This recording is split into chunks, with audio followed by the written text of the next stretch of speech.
정말 끈질기게 더웠죠. 이번 여름요. 어느 순간 2024년 가을이 왔습니다.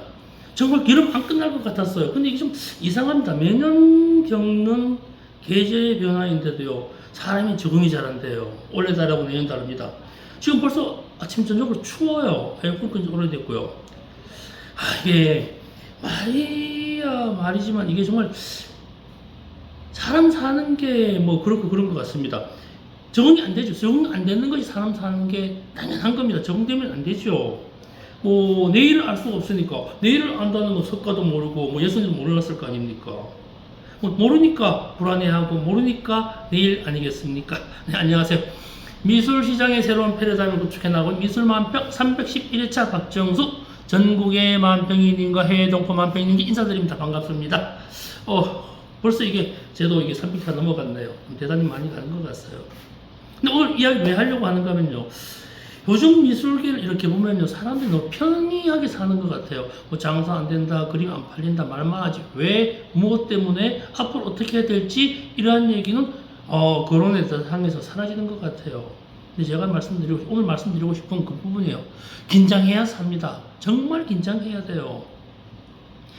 그냥 오늘 이렇게 보내고 내일을 대충 맞이하는 사라지는 인생이라면 뭐 할 말 없습니다만, 오늘 고민하고 있죠, 내일 고민해야죠, 어떤 그림을 그려야 할지 이런 고민하고 있는, 살아가는, 자기 의지대로 살아가는 예술가님들, 화가님들 있다면요, 정말 고민해야 됩니다. 세상사가 변해가고 있거든요. 뭐 살아가는 게 인생이라지만 우리네 예술가들의 삶은 좀 다르지 않을까요?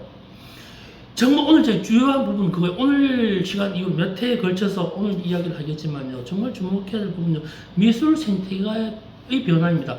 생태계 변하고 있습니다. 어떻게 해요? 지금을 말씀드리려고 해요. 미술 생태계라는 건 말입니다, 작품을 생산하는 화가와 그가 만들어낸 작품, 그리고 유통조건, 사회적 환경, 뭐 이런 것들이 서로 긴밀하고 치밀하게 짜여진 뭐 조직 간의 관계, 이런 연결성을 이야기합니다. 뭐 식물 생태계라는 거 있잖아요. 자라고 씨 뿌리고 다시 꽃을 맺고 열매를 맺고 다음에 겨울을 나고, 이러듯이 순환 반복을 하지만요, 같은 씨를 뿌려도 같은 품종이 아니죠. 진화합니다. 이렇듯이 좀 다양한 변화가 있는데, 우리 인간 사회도 조직의 생태계 변화가 많이 왔었습니다. 거기에 지금 이야기를 하려고 하는 겁니다. 이런 생태계에서 가장 중요한 거는요, 작품 판매나 인지도 이런 거 아닙니다. 많은 분들 오해하시는데요, 미술 생태계라고 하는 것은 작품 판매나 살아가고, 갤러리가 먹고 살고, 큐레이터들이 일을 하고, 콜렉터가 그림을 사고, 이런 것만을 가지고는 생태계라고 이야기를 하지 않습니다. 정말 중요한 거는요, 친밀한 조직 관계 연결을 어떻게 이해하는 겁니다. 예술가, 제일 큰 게 부분이죠. 예술가의 작품에 담긴 철학과 세계관이 생태계의 시작점이라는 겁니다. 이런 사슬 구조를 알아야 돼요. 시작점일 뿐입니다. 그건요. 미술사를 보면요, 미술 생태계의 변화가 참 많이 있었습니다. 뭐 나중에 기회가 되면 좀 미술사를 관련해가지고 좀 얘기가 될 수 있겠습니다만, 제일 큰 거 있었죠. 제일 큰 첫 번째 변화는 16세기 종교혁명이었죠. 16세기 초반의 종교혁명가요, 17세기의 과학혁명, 18세기의 산업혁명, 19세기의 사회혁명, 이데올로기 있었잖아요. 그걸 사회혁명이라고 이야기합니다. 20세기의 자본주의의 승리, 이것도 일종의 혁명이었죠. 이러한 사회적 변화와 격정이 시작했을 때마다 사회 환경은 다 변했습니다. 생태계 변화가 일어났습니다. 뭐 사회 전반에 대한 생태계 변화였죠. 근데 제가 다른 분야는 잘 모르니까 오늘은 미술 이야기에만 국한시켜서 이야기해 보려합니다. 이 변화는요, 최근까지 그랬었죠. 화가님들은 혼자 최선을 다해서 그림을 그리다 보면은 언젠간 빛볼 날이 있을 것이다, 그렇게 생각했습니다. 희망이 있었습니다. 그림을 그리다 보면 좋은 날이 있겠지라는 꿈을 꾸었습니다. 그죠? 현재 내 그림이 안 팔리는 것은 사회가 나를 알아주지 않기 때문이다. 언젠가 내 그림 알아줄 것이다. 이렇게 썼죠. 그런데 이렇게 생각하는 사람들 성공한 분 한 분도 안 계십니다. 그냥 그렇게 살다가 갔었죠. 근데 이런 꿈에서 깨어날 때가 됐습니다. 깨어나야 합니다. 어림도 없습니다. 변화에 대해서 간단한 예를 한번 들어볼까요? 화가 알고 있을 겁니다. 뭐 최근에 이런 얘기 많이 뭐 지금 듣고 계신 분도 생각하고 있을지 모르지만 나 그림 그리는데 매니저 했었으면 좋겠다. 내 그림 관리해주고 뭐 좀 팔아주고 아트해주고 대신 해주면 나 그림만 그릴 텐데 라고 생각하시는 분들 참 많았을 것입니다. 근데 이것만 가지고는 안 되죠. 근데 이런 것들이 필요한 부분이기 때문에요. 여기에도 사업이 될 거라고 생각해가지고 여기에 아트 매니지먼트를 지향하는 기업이 생기기도 했었습니다. 지금 어디선가 이런 일을 하고 있을지도 모릅니다. 근데 이거요, 불가능합니다. 참, 말은 맞습니다. 있어야 하죠. 근데 접근 자체가 잘못되어 있어요. 다시 말하면 생태계의 변화를 주도할 것인가, 그에 대한 변화에 대해서 따라가고 적응을 할 것인가에 대한 감지가 필요합니다. 근데 화가님들만 해가지고 주도할 수는 없습니다. 솔직히 주도하는 것은 혼자 할 수 있는 부분이 아니거든요. 최소한 적응은 하자 이겁니다. 이러한 시대에 뭐 다음 시간에도 미술 생태계 변화에 대해서 이야기하겠지만 간단하게 오늘 한 일만 들어볼게요. 지금요 인공지능 난리 났죠. 챗봇이 난리 났습니다.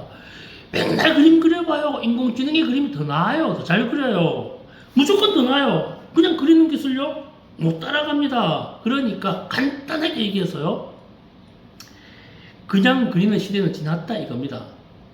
첫 번째 생각하는 게 또 예전에 그랬죠. 예전에 80년대 후반까지만 하더라도요, 국전 대상이면요 그림 팔아먹고 잘 살았습니다. 공모전 되게 중요했어요. 공모전 서로 하려고 돈 많이 썼잖아요. 입선만 하려고 해도 뭐 몇십만 몇백만 들어갔습니다.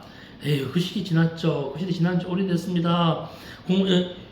뭐 또 있죠. 사회조직이요, 미술협회요, 사회조직에 들어가게 되면은 뭐 될 것 같다고요? 에휴, 그것도 좀 문제가 많습니다. 진짜 많아. 이게 어떻게 하면은 더 나아질까? 조직을 만들면서 서로 예술가가, 내가 예술가인 너 예술 인정해 줄게 하면 예술가가 되는 시대요. 그것도 지났습니다.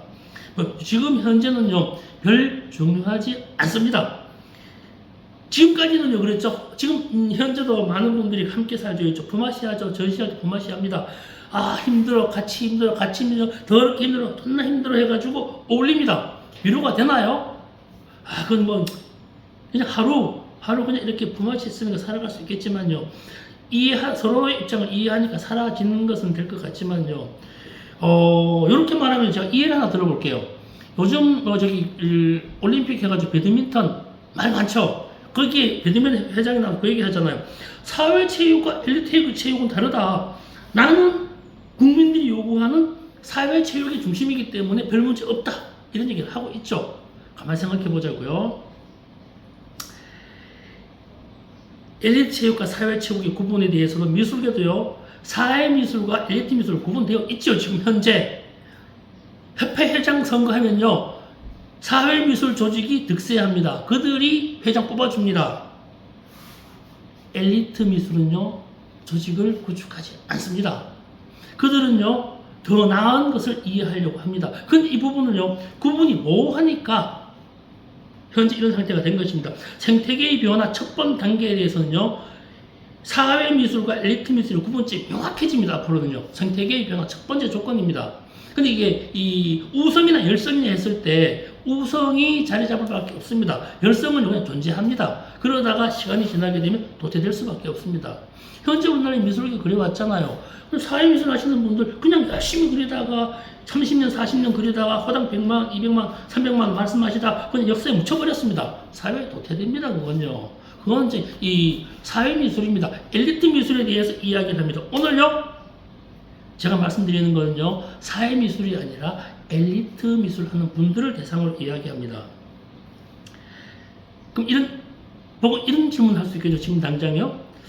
생태계가 변화오는데 어떠라고? 변화가 왔어. 어떻게 하면 되냐? 지금 그래서 잠깐 짧게 말씀드릴게요. 우선은요, 엘리트 미술을 하시는 분들이라면요, 거기에 주도하는 것보다 거기에 적응하는 방식을 먼저 찾아야 한다는 겁니다. 적응해야죠. 그게 제일 중요한 거 아닙니까? 그래서 첫 번째는 말입니다. 우선은요, 화가 자신과 자기 작품에 대한 가치를 변화시켜야 됩니다. 대입되는, 대립하는, 만나는 관계 조건, 사회 조건에 대한 변화가 필요합니다. 가만히 생각해 보세요. 내 작품이 어떤 경향에, 어떤 철학에, 어떤 미학적 기반이 있는지 잘 모릅니다. 이거요, 본인 찾기 너무 힘듭니다. 누군가가 찾아줘야 합니다. 이게 조직입니다. 이 생태계 변화가 일어날 수 있는 적응을 하시는 방법입니다. 이미 가지고 있는데 그것이 뭔지를 모를 뿐입니다. 근데 여기서 죄송스럽습니다만요. 사회미술 하시는 분들은 차치합니다. 그분들은요, 생각 없습니다. 그건 안 따집니다. 그냥 그립니다. 그런 분들은 오늘 이제 차치합니다. 인공지능이 절대 할 수 없는 부분이 바로 이 부분의 세계관입니다. 인공지능은요, 세계관을 구축하거나 제작하거나 만들어낼 수 없습니다. 조건적인 거거든요. 세계관은요, 제가 말씀드린 세계관은요, 작품의 원천입니다. 원천을 찾아야 된다는 거죠. 이것이 원천을 찾아가면서 이것이 사회 소통될지 안 될지는 겪어봐야 합니다. 앞서 말씀드렸죠. 맨 처음에 오늘 방송 앞에 말씀드렸잖아요. 불안하다. 모르니까 불안하죠. 본인의 작품에 대한 가능성이 있는지 몰라요. 그래서 함께 공동의 세계관을 구축할 수 있는 조직이 필요하다. 이게 생태계의 첫 번째입니다. 예전에는 말씀드리는 게요. 자기 60년대, 70년대, 60년대, 50년대 사양 말고요. 우리나라 지금 시작인데 예술가와 예술가의 작품과 세계관 구축, 이 세 개가 이제는 작품의 원초적 씨앗이 된다는 겁니다. 이것을 인정하자는 거예요. 혼자 하지 않는 것이 아니라 공동으로 함께 하자는 겁니다. 겪어봐야죠. 개척해야 됩니다. 어떻게 해요? 그것은요, 우리 저기, 이 옛날에 영화나 이 드라마 보면 나오죠. 뭐 국회의원이나 정치 나가는 사람, 어떻게 해요? 사회의 지식인들, 열심히 한 연구원들을 모아서 함께 고민해 봅시다. 이것도 저도 하고 싶은 얘기예요. 함께 고민해야 될 부분입니다. 그래서 이러한 고민 부분은 다음 시간에 계속해 볼 요량입니다. 여기까지 들으셨죠? 그러면 제가 원하는 말이 있죠. 좋아요, 구독은 예술만평을 행복하고 살찌게 합니다. 네, 다음 시간에 계속되겠습니다. 네, 고맙습니다.